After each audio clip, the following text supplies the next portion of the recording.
Hello everyone and welcome back to another weather video. Today we are talking about an upper level low that will be bringing heavy rain to the entirety of the southeast, and in the upper elevations, snow and freezing rain, an absolute wintry mess in the upper elevations of the southeast US, including most of the Smoky Mountains.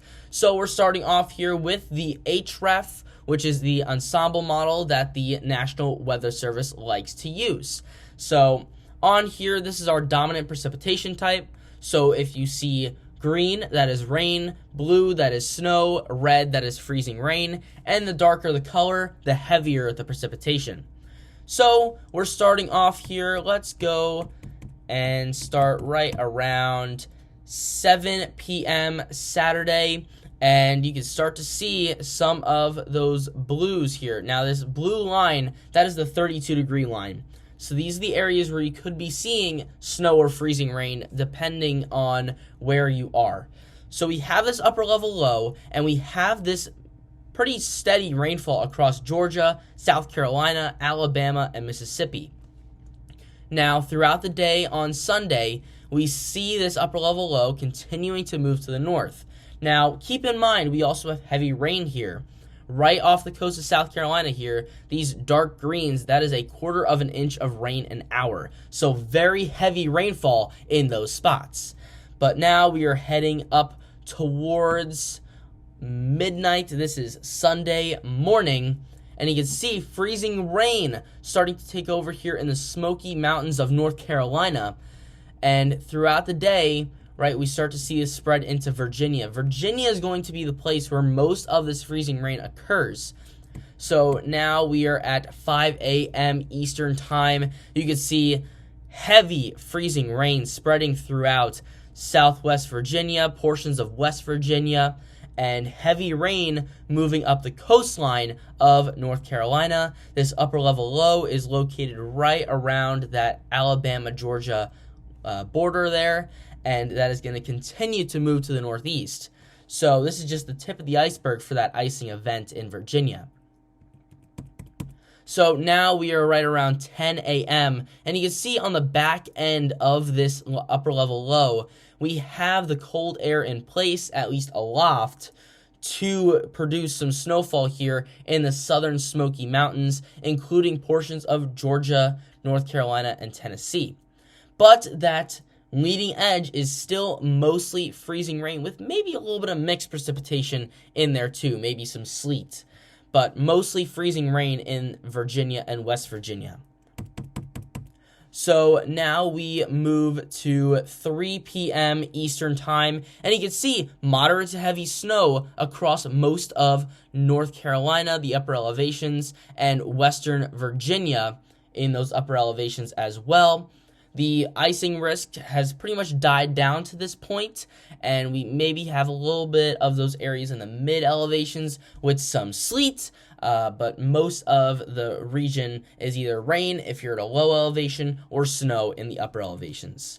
But you could also see that the heaviest of the precipitation is going to be in that region where the snow is falling. So that's going to boost those snowfall rates, and you could possibly get a few inches in just a few hours. So pretty heavy snowfall rates. And you can see that line of thunderstorms here just off the coast of North Carolina. But as this storm system continues to move through the region here, you can see that snow threat winds down, and in behind it is a little bit of cold air. But let's talk about the HREF's rendition of ice here.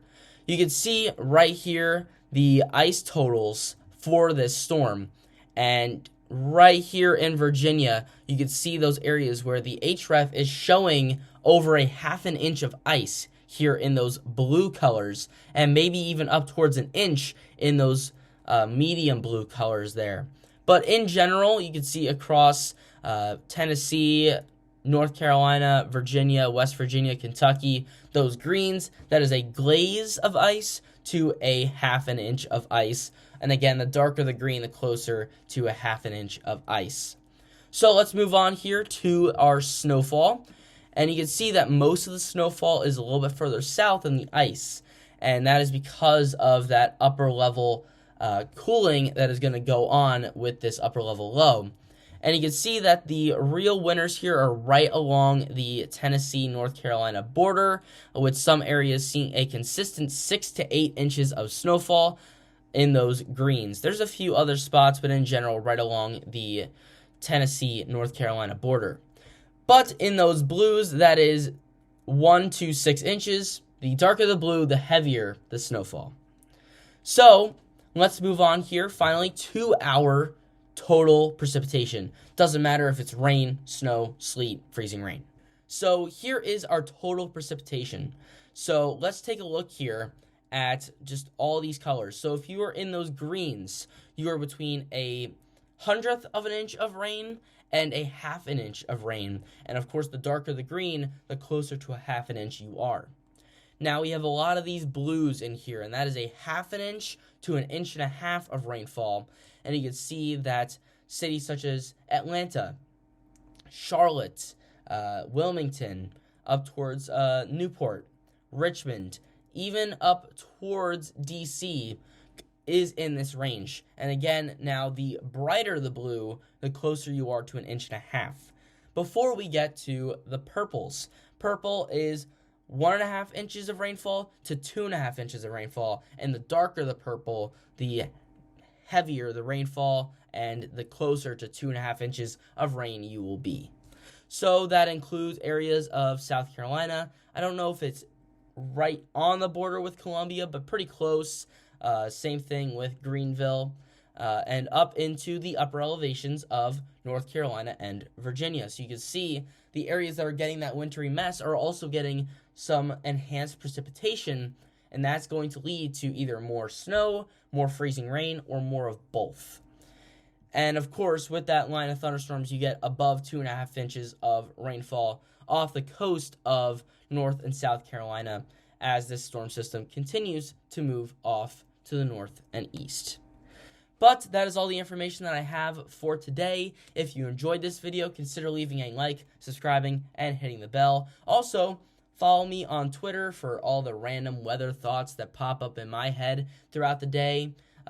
Obviously, it's a lot easier to write a tweet than it is to record a whole YouTube video for everything. So that's where you're going to see a lot more niche things. So very specific time periods for specific states, specific areas. I also update stuff for severe weather there. So go follow the Twitter. I will link it in the description down below. But that is all I have for today. Thank you so much for watching, and I'll see you guys next time. Peace.